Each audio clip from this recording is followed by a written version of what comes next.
Ilmuwan cari tahu gimana ya caranya ya supaya nggak ada bunyinya. Rel udah bener, kecepatan udah asik banget nih, tapi ini nggak ganggu banget.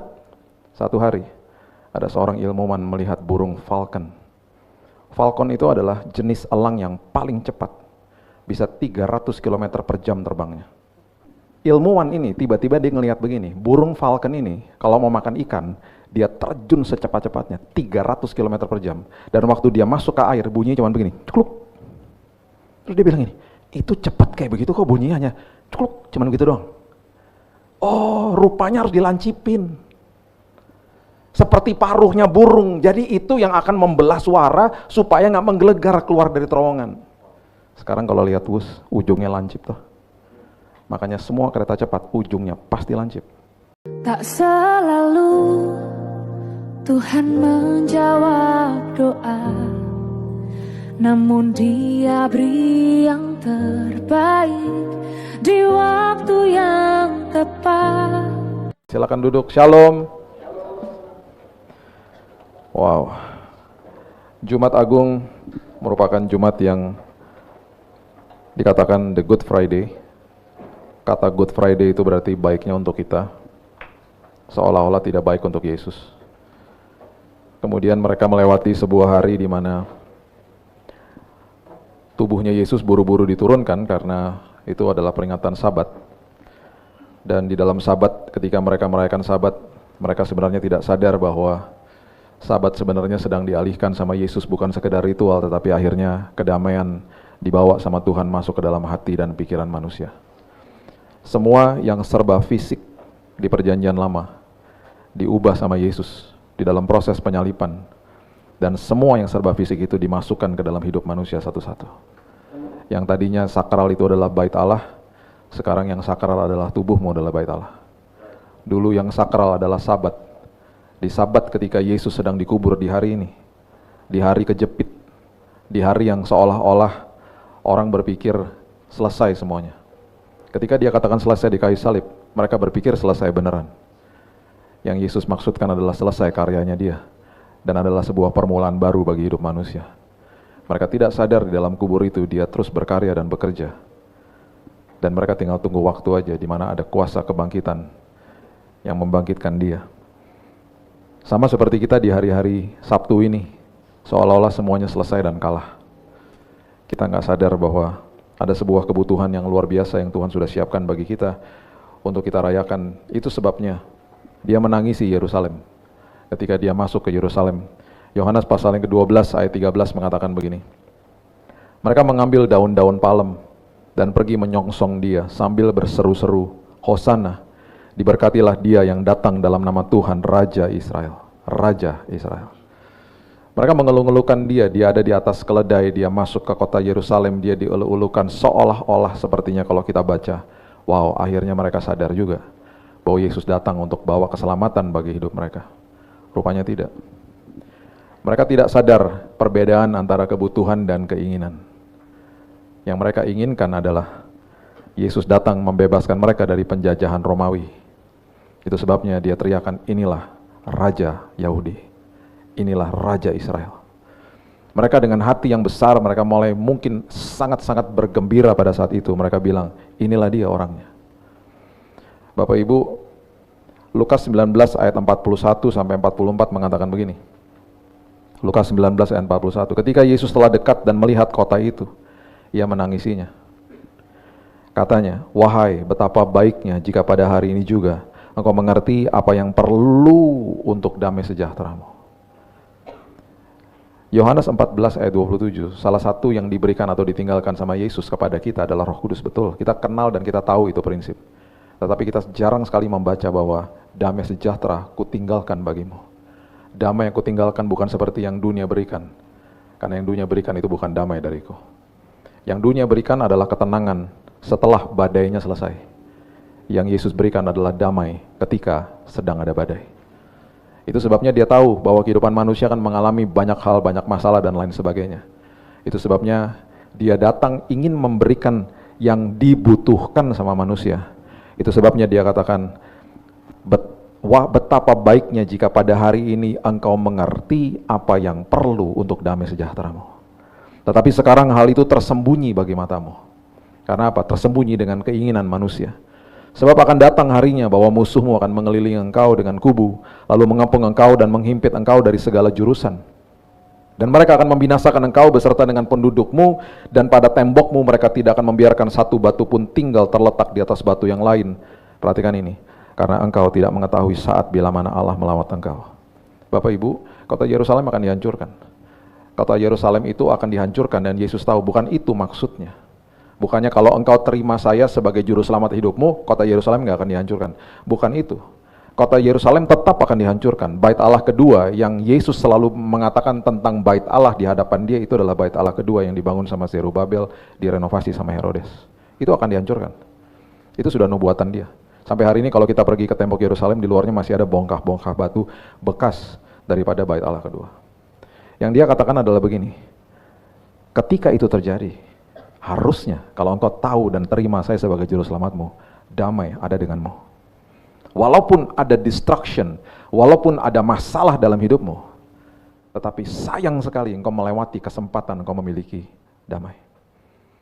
Dia katakan di situ, bila mana Allah melawat engkau nggak sadar, karena yang engkau kejar adalah keinginan. Itu sebabnya banyak orang yang hanya sekedar merayakan Good Friday, Easter, sekedar hanya keinginan aja, pengen aja ke gereja.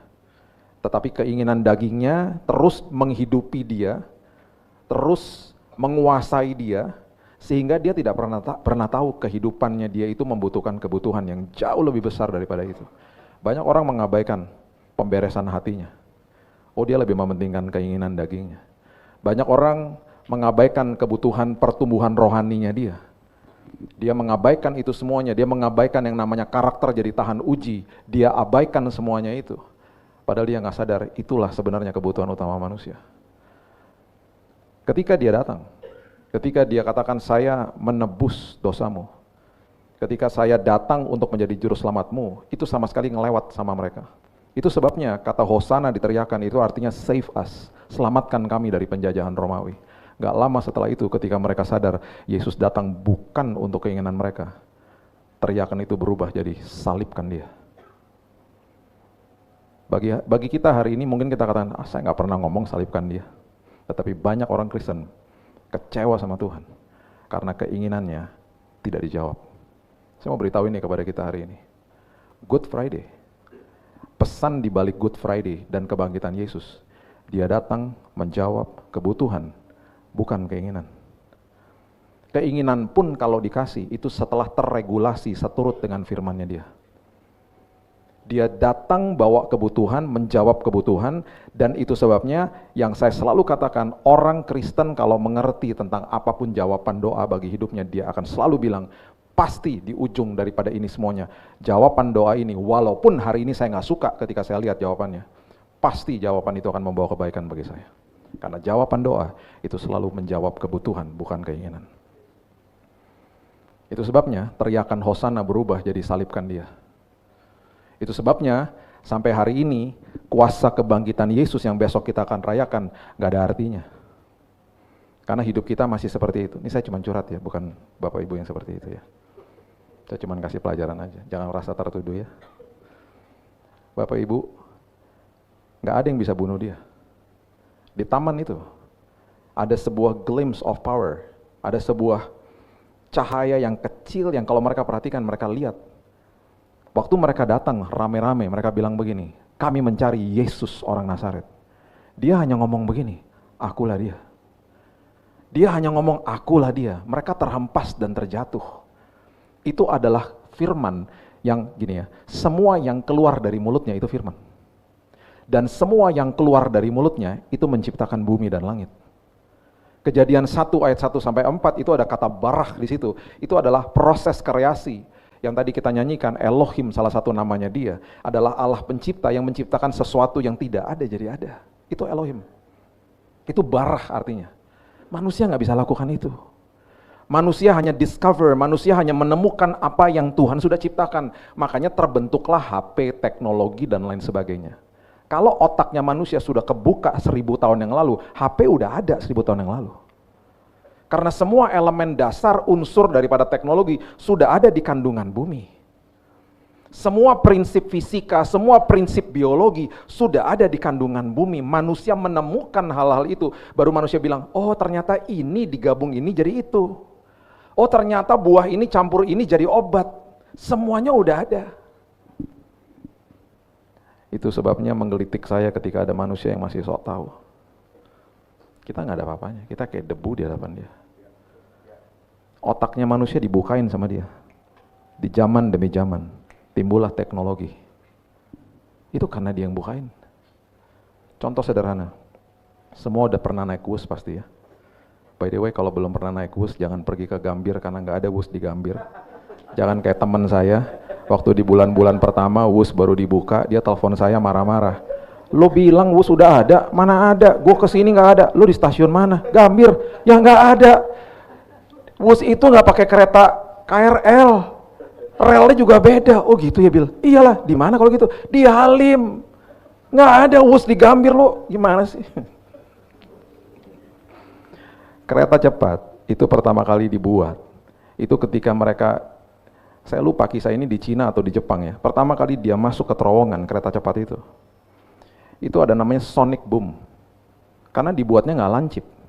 Dibuat depannya biasa kayak kereta biasa. Ketika dia masuk dengan kecepatan cepat, dia mendorong sebuah ruang yang namanya ruang suara sama ruang udara, didorong sama dia. Kecepatannya kan cepat sekali. Karena terlalu cepat ketika masuk ke terowongan, ketika dia keluar dari terowongan, bunyi yang sangat luar biasa menggelegar keluar dari terowongan itu. Duger! Orang-orang di situ kebingungan. Ilmuwan cari tahu gimana ya caranya ya, supaya nggak ada bunyinya.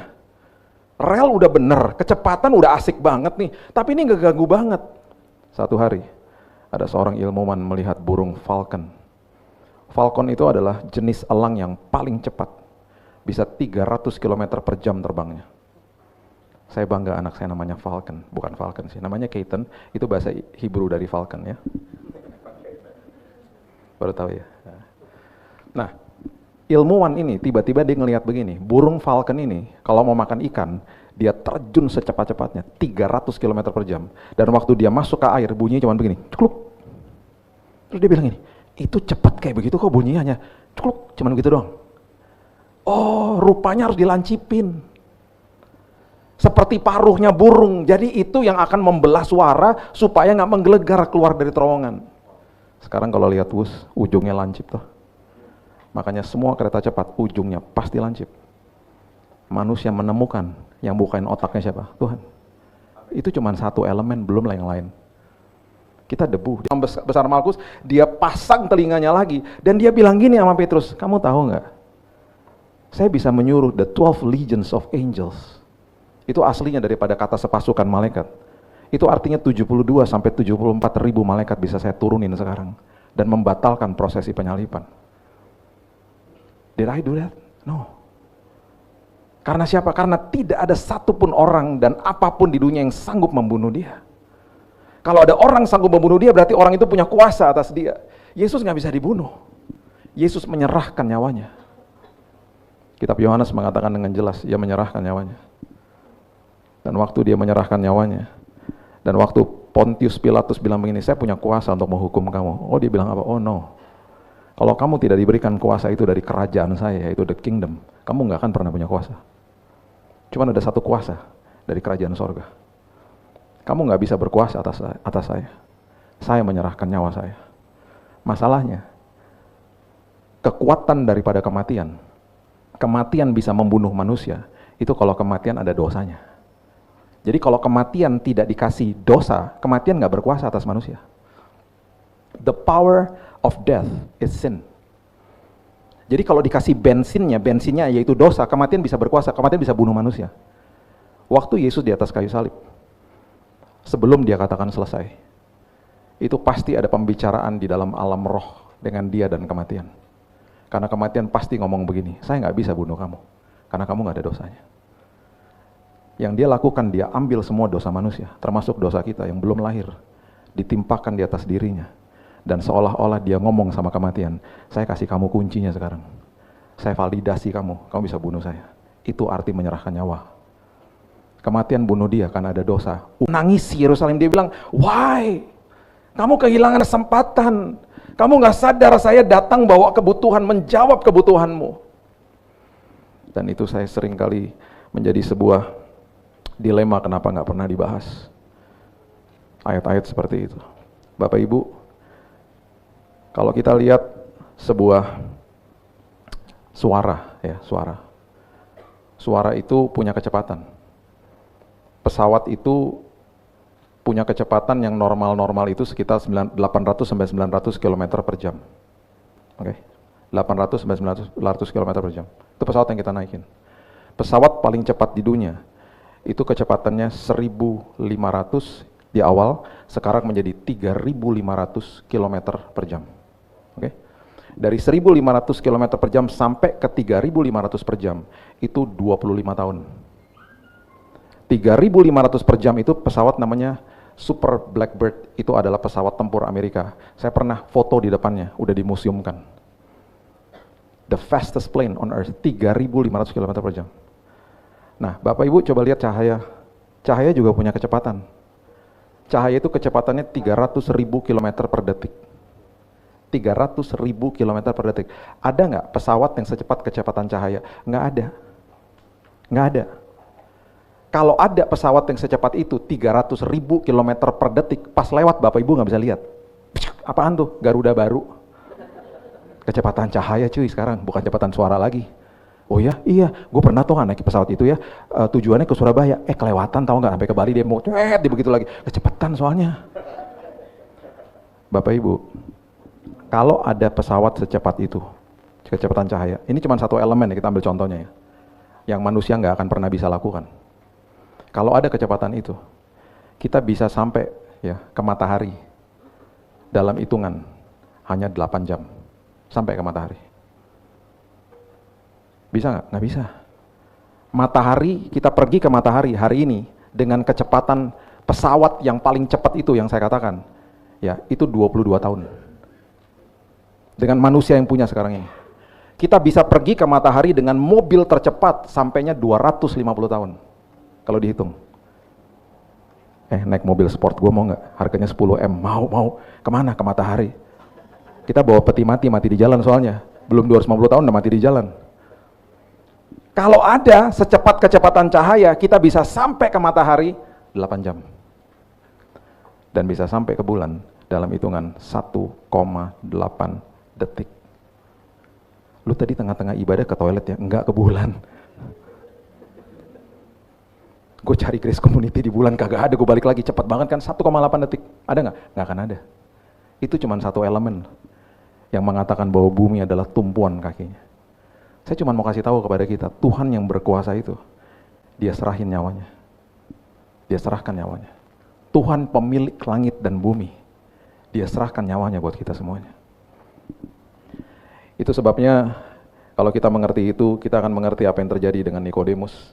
Perhatikan Yohanes pasal yang ketiga ayat 1-3 mengatakan begini. Yohanes pasal yang ketiga ayat 1-3 mengatakan begini. Adalah seorang Farisi bernama Nikodemus, seorang pemimpin agama Yahudi. Ia datang pada waktu malam kepada Yesus dan berkata, "Rabi, kami tahu bahwa engkau datang sebagai guru yang diutus Allah, sebab tidak ada seorang pun yang dapat mengadakan tanda-tanda yang engkau adakan itu jika Allah tidak menyertainya." Bapak Ibu, ini pemimpin agama Yahudi. Datang kepada Yesus, konteksnya muji. Dia bilang begini, kalau engkau tidak disertai oleh Bapa di sorga, enggak mungkin kau bisa lakukan itu. Pujian loh, pujian. Biasanya orang kalau dipuji, responnya gimana biasanya? Bajunya bagus deh, makasih ya gitu. Atau enggak kalau orang Indonesia kan suka malu-malu ya, bajunya bagus deh, udah lama tahu, padahal baru beli kemarin. Itu respon-respon normal, ya kan? Rambutnya keren deh, ngeledek deh ya. Yang belum ngopi ngelewat tuh barusan. Maksudnya apa sih dia? Gitu. Makanya ngopi biar terbuka pikirannya. Perhatikan ayat 3. Saya cuma mau kasih tahu aja ya. Banyak banget, terlalu banyak lah yang menyatakan bahwa dia itu menjawab kebutuhan bukan keinginan. Ayat 3 mengatakan begini, Yesus menjawab katanya, "Aku berkata kepadamu, sesungguhnya jika seorang tidak dilahirkan kembali, ia tidak dapat melihat kerajaan Allah. Tidak akan dapat melihat kerajaan Allah." Kayak misalnya Bapak Ibu ketemu saya di mall, "Pak Billy, apa kabar? Baju bagus deh." Bertobatlah karena kerajaan Allah sudah dekat. Bapak Ibu akan kesini ngomong sama Bu Lis sama Bu Evi, jangan diundang lagi tuh pendeta ya, agak-agak aneh deh dia ya. Pantesan Tuhan ambil tuh rambutnya. Saya lagi muji bajunya Bu, saya disuruh bertobat, aneh banget tuh orang. Saya mau kasih tahu, kalau Yesus ada sampai hari ini secara fisik di tengah-tengah kita, pasti banyak banget orang tersinggung sama dia. Bapak Ibu, dia tidak pernah bilang sama Nikodemus begini, makasih ya buat pujiannya, teman-teman lu mana? Bawa dong ke sini mentor sama gua. Mana dia pernah ngomong gitu? Yohanes 3 ayat 16, ayat yang sangat populer, itu adalah pembicaraan antara dia dengan Nikodemus. Emas, kemenyan, dan mur. Emas adalah lambang daripada seorang raja, kemenyan adalah yang diberikan kepada imam besar di perjanjian lama, dan mur itu adalah campuran, kalau yang kita kenal hari ini, formalin, Bapak Ibu. Waktu mereka bawa, mereka dapat pewahyuan dari Tuhan, mereka juga nggak tahu itu apa. Dan saya juga pasti memikirkan, Maria sama Yusuf juga pasti bingung kali ya. Kalau terima emas, oke, tiba-tiba ada kemenyan sama mur. Coba. Kan agak aneh kan, kalau kita mau pergi ke seorang teman yang baru melahirkan, orang-orang pada beli sanitizer, beli botol susu, terus kita datang, lu beli apaan? Gue mau bawa minyak formalin. Apa nggak diusir kita? Itu yang dibawa sama orang Majus. Dan itu adalah lambang-lambang daripada Yesus, dan itu digunakan sama Nikodemus. Dia bertobat, dia terima Yesus akhirnya. Kebutuhannya dijawab. Yesus nggak pernah terkesima sama pujiannya dia. Itu sebabnya satu hari ada seorang anak muda datang di rumah saya setelah selesai kelompok sel. Jam 9 malam, dia tunggu sampai semua orang pulang. Dan dia bilang gini sama saya, Kak, bisa doain saya nggak? Doain apa? Saya lagi, ayo Kak, doain Kak. Saya dalam hati gini, minta uang sama Tuhan 20 juta, minta doain saya ngerasa Tuhan itu dewa, saya dukun. Kayaknya gampang banget gitu minta doanya, kayak olah-olah ya, kayaknya lancang banget gitu. Tolong doain. Terus saya tanya gini sama dia, tunggu. Kamu barusan minta saya doain supaya kamu dapat 20 juta. Kenapa sih, kamu ada apa sih gitu? Dia buru-buru gitu. Terus dia bilang, saya ketakutan Kak, dia bilang gitu. Kak, kamu kenapa? Kamu 20 juta tuh buat apaan gitu? Kak, terakhir ya Kak, ini saya lagi ada masalah banyak dan ini masalah pribadi. Saya cuma minta Kakak doain saya 20 juta karena saya ada utang di kredit card. Kak, ayo Kak, doain Kak. Terus saya tanya lagi, tunggu dulu. Kamu utang di kredit card 20 juta beli apaan? Ini anak masih muda banget. Terakhir ya Kak, terakhir please. Ini masalah pribadi. Saya kasih tahu, Kakak langsung doa, oke? Oke Kak, 20 juta itu beli baju. Oke Kak, ayo tolong Kak, tolong doain. Beli baju di mana? Sampai 20 juta. Beli baju di mana sampai 20 juta? Singkat cerita ya, ini pembicaraan dimulai dari jam 9, berakhir jam 2:30 pagi. Nggak mungkin dong saya ceritain semuanya kan? Singkat cerita ya, di tengah-tengah itu, dia tiba-tiba waktu saya tanya-tanya, dia berteriak di depan saya. Tahu nggak dibilang apa? Susah banget sih disuruh doa doang. Di rumah saya loh. Susah banget sih suruh doang gitu. Terus akhirnya saya bilang, saya nggak akan doain kamu dapat 20 juta. Saya mau tahu kenapa kamu spend 20 juta buat baju-baju. Tiba-tiba nih, ngobrol berjam-jam, tiba-tiba dia berteriak, aku benci sama papa. Nah loh, dari baju ke papa. Dari kadek aku, dia lebih cantik dari aku. Sekarang aku tumbuh besar, aku gak percaya diri, aku beli baju yang mahal dan aku ngutang sebanyak-banyak, aku benci sama dia. Tiba-tiba ngomong papanya. Setelah berjam-jam dia ngomong papanya, saya bilang ini, nah sekarang saya baru jelas masalahnya. Dari tadi katanya gitu. Lu galak banget pokoknya. Terus saya bilang gini, saya akan doain supaya kamu lepaskan pengampunan sama bapakmu, bukan doain minta 50 juta, minta 20 juta, betul dong? Kan itu akarnya. Bapak Ibu tahu apa yang terjadi? Dia berdiri di depan saya. Dia ngamuk, dia bilang, hamba Tuhan macam apa? Saya dalam hati gini, ditampar nih, gue ditampar nih. Di rumah sendiri ditampar sama dia. Singkat cerita, kita di akhirnya setuju untuk berdoa. Dia gulung-gulung di bawah, sampai berbusa mulutnya. Dia lepaskan pengampunan buat bapaknya. Kita nggak pernah doain minta 20 juta. Jam 2:30 selesai didoain. Aku lapar Kak, boleh nasi goreng nggak? Kurang ajar. Di rumah gue dimaki-maki, ujung-ujungnya minta nasi goreng. Singkat cerita ya, minggu depannya dia pergi ke bapaknya, dia minta pengampunan. Dia ampuni bapaknya. Bapaknya juga bingung. Bapaknya udah tua. Seminggu setelah itu, Tuhan taruh dia di tengah-tengah sebuah transaksi bisnis. Kalau ada orang di tengah-tengah transaksi bisnis berarti ada komisi, betul? Bapak Ibu tahu nggak komisinya berapa? 21 juta. 20 juta bayar kredit card, 1 juta masuk kantongnya, kredit cardnya dipotong sama dia. Sekarang saya mau tanya, kalau Tuhan kasih keinginannya dia 20 juta, dipakai lagi nggak kredit cardnya? Dipakai lagi. Itu sebabnya Tuhan jawab kebutuhan, bukan keinginan. Kebutuhannya apa? Hatinya diperbaiki dulu. Kepahitannya diangkat dulu. Baru kredit cardnya dipotong, sadar toh. Keselamatan diberikan dulu. Supaya ketika tembok Yerusalem dihancurkan, engkau ada damai dalam hidupmu. Makanya dia datang di atas keledai, menjawab kebutuhan. Salib itu menjawab kebutuhan, bukan keinginan daging. Saya tutup dengan ayat terakhir ini. Dan seringkali ayat ini dibaca begitu saja. Dan ayat ini tidak dimengerti karena ada sebuah pengertian yang sebenarnya terjadi pada saat itu dan tidak dijelaskan oleh Markus. Markus 15 ayat 22 dan 23 mengatakan begini. Markus 15 ayat 22 sampai 23. Mereka membawa Yesus ke tempat yang bernama Golgota, yang berarti tempat tengkorak. Lalu mereka memberi anggur bercampur mur kepadanya, tetapi ia menolaknya. Bapak Ibu, kalau Bapak Ibu hanya baca sekedar begini aja, ini ayat nggak ada artinya. Kita harus mengerti anggur bercampur mur itu apa. Kita harus ngerti budayanya tentara Romawi itu apa. Anggur bercampur mur itu morfin, Bapak Ibu. Anggur bercampur mur itu adalah kebiasaan tentara Romawi berikan kepada orang yang disalib supaya matinya dalam bahasa Inggris bearable. Makanya orang yang disalibkan dengan kondisi yang sudah hancur, gerakin satu otot aja mungkin udah bisa berteriak karena kesakitan luar biasa. Orang didokumentasikan di dalam sejarah, orang yang dikasih anggur bercampur dengan mur, karena hormon adrenalinnya gerak, dia lihat sesuatu itu dan dia tahu itu anggur bercampur dengan mur, badannya tiba-tiba bisa bergerak dan menyambut minuman itu. Kenapa? Karena ketika orang itu minum anggur bercampur mur, tubuhnya tiba-tiba tidak sesakit sebelumnya. Matinya dalam tanda kutip lebih enak dikit. Sekarang saya mau tanya, keinginan tubuhnya manusia dan keinginan tubuhnya Yesus pasti tidak mau sakit. Dia tidak pernah gunakan kuasa keilahiannya dia. Dia tetap meringis, dia tetap kesakitan yang luar biasa selama proses penyalipan. Dan sama seperti kita, kalau kita pegang tekok panas di dapur, ya kan tekoknya panas, tubuh ini punya keinginan tidak mau sakit. Pasti kita akan tarik tangan kita, betul nggak? Au, pasti kan gitu. Nggak ada orang pegang tekok panas terus tangannya gini, au, tangannya diem aja. Nggak ada. Tangannya ditarik. Ibu-ibu masukin tangan ke dalam tas, tiba-tiba ada peniti yang kebuka. Pasti ketika sakit tangannya ditarik toh. Au, pasti kan gitu. Nggak ada yang begini, au, nggak ada. Karena tubuhnya sudah didesain punya keinginan tidak mau sakit.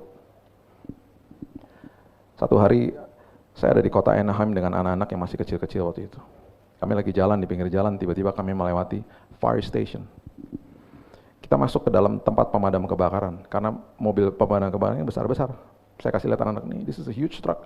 Kita ngobrol-ngobrol sama pemadam kebakaran, salah satu yang saya nggak pernah lupa, dia bilang gini, salah satu SOP kami Pak, kalau masuk ke dalam ruangan yang berasap, kami nggak boleh pegang temboknya tangannya begini.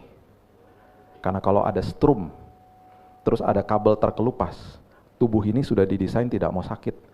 Dan pasti tubuhnya bereaksi. Masalahnya Pak, kalau pegangnya begini, reaksinya tangannya akan megang kabel. Orangnya tambah kesetrum, kelojotan, mati. Jadi kita SOP-nya Pak, kalau pegang tembok, ngerabat tembok di ruangan asap, tangannya harus begini. Kalau sampai ada kabel terkelupas, dia akan tarik keluar tangannya. Dia jadi aman.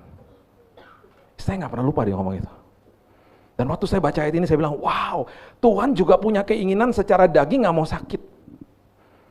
Tapi kebutuhan daripada kerajaan sorga mengatakan anak domba Allah akan dihancurkan sampai titik darah penghabisan. Bapak Ibu, dia tolak anggur yang bercampur dengan mur. Dia tolak keinginan dagingnya demi sebuah kebutuhan. Karena dia harus mati sampai titik darah penghabisan untuk saudara dan saya. Ini semua dilakukan untuk kita. Itu sebabnya pengorbanan dia terlalu indah dan terlalu mahal harganya. Ingat, ada banyak kata-kata di dalam perjanjian baru. Dari kata litros, exorago, dan lain sebagainya. Itu artinya adalah dia mengambil kita dari pasar perbudakan dosa yang dimiliki sama iblis. Dikeluarkan dari pasar perbudakan, dipindahkan ke dalam kerajaan terang. menjadi anak, ahli waris, dan orang-orang yang punya hak penuh atas. Jangan sia-siakan hari ini. Dia datang bawa kebutuhan. Dia menjawab kebutuhanmu. Kalau ada ketidakberesan di sini, keterikatan dosa dan lain, beresin itu dulu. Carilah dahulu kerajaan Allah dan kebenarannya, baru segala sesuatu ditambah-tambahkan dalam hidupmu. Itu arti salib. Itu kenapa dia bangkit. That's why he rose again. Dia bangkit supaya dia mengembalikan fungsi manusia kepada fungsi awalnya. Supaya kita paham bahwa sejak pada awalnya dia menjawab kebutuhan manusia. Saya percaya di dalam hari-hari ini, khususnya sampai hari besok, jadikan momen ini bukan hanya sekedar memperingati sejarah saja, tapi mengubahkan hidup kita dan masuk ke dalam hari-hari yang akan datang. Jadikan ini sebagai kado yang terindah. Saya nggak pernah lupa teman saya ngomong gini sama saya. Dia udah meninggal 8 tahun yang lalu. Dia punya gereja di Jakarta, jemaatnya 2000. Semuanya di tempat-tempat yang Bapak Ibu tidak akan mengira gerejanya di situ. 20 lokasi, setiap lokasi ada 100 orang. Tempatnya di pinggir rel kereta, di bawah kolong jembatan, di pinggir tempat pembuangan sampah, dan di tempat-tempat kumuh. Saya nggak pernah lupa, dia ngomong gini sama saya punya rumah layak Pak, tapi setiap hari saya pakai baju pemulung, karena saya mau memulung jiwa. Setiap hari dia mulung, hasil mulungnya dikasih sama orang, dia duduk sama mereka, dia kasih makan, dia nginjilin, sampai jadi 2000 jemaatnya. Nggak ngambilin jemaat orang lain, dia benar-benar nginjil. Terus saya bilang gini, Pak, Bapak kan udah punya rumah layak, tiap hari kayak gitu nggak capek Pak? Tahu nggak dia bilang apa? Pak, Jumat Agung bagi saya itu tiap hari. Pengorbanan Yesus bagi saya bukan saya cuma rayakan sekali setahun. Saya menerima kebaikan dia tiap hari Pak. Itu kado terindah yang saya harus kasih sama orang-orang ini. Wakil gembala saya Pak, dulu waktu saya lagi injilin ngebuang saya di Kali Ciliwung. Makanya kalau saya dibuang ke kali saya seneng Pak, karena orangnya pasti bertobat. Saya dibuang ke kali udah banyak Pak, udah sering banget. Saya kalau khotbah di pinggir rel kereta, keretanya lewat saya nggak bisa terusin Bapak Ibu. Karena berisik, nggak ada mic. Tiba-tiba di satu tempat di daerah Kumuh di Jakarta Utara, tiba-tiba di dalam rumah kaki saya kenapa dingin, pas lihat ke bawah, air got naik ke atas rumah. Kenapa? Karena air pasang. Baunya luar biasa, jemaatnya tenang aja. Khotbah di pinggir tempat pembuangan sampah, lama-lama udah nggak bau karena udah kebiasaan. Dan dia nggak pernah ngundangin orang karena nggak ada yang datang. Saya buat teman-teman saya nggak mau datang lagi. Sampai saya yang bilang sama dia, saya nggak pernah ngejadwalin diri saya seumur hidup kecuali di gereja itu. Karena saya harus telepon dia, saya bilang ini, Pak, ada jadwal kosong nggak minggu depan? Saya isi ya Pak, gitu. Saya bawa teman ya Pak, gitu. Saya nggak pernah lupa dia bilang, saya dapat kado terindah. Karena saya itu sebabnya saya mau jadi kado buat orang lain. Jumat Agung bukan cuma sekali setahun, tiap hari Pak buat saya. Makanya karya Yesus terlalu indah bagi saya. Amin Bapak Ibu, kita udah dapat kado terindah. Jadilah kado bagi orang lain. Dan ingat, dia datang bawa kebutuhan buat kita, menjawab semua kebutuhan kita. Jadi apapun jawaban doamu, pasti mendatangkan kebaikan. Tenang aja ya. Oke, kita tundukkan kepala. Tak selalu Tuhan menjawab doa, namun Dia beri yang terbaik di waktu yang tepat.